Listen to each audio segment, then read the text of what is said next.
This is my first time trying Chee Yoke Fun, and the first thing I see is there's so much ingredients.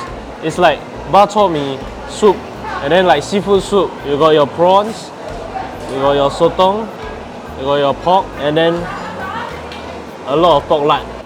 Look at that dark broth. Ooh. Tastes a bit like hei mei teng.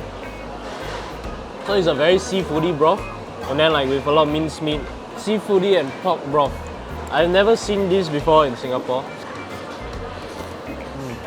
Oh, that's so good. Wow, really very good. It's a surf and turf in a bowl.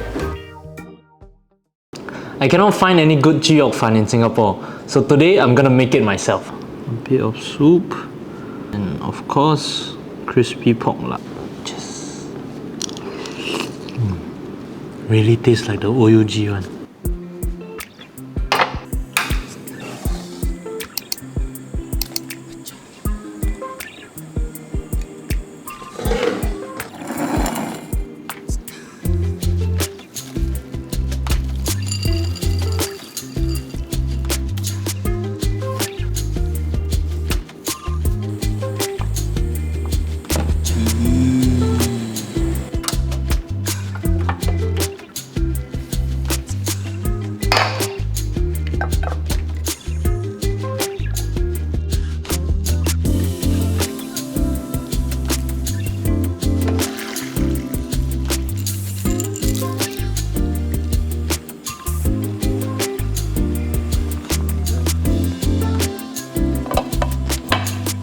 Leave it to simmer for about 4 to 6 hours.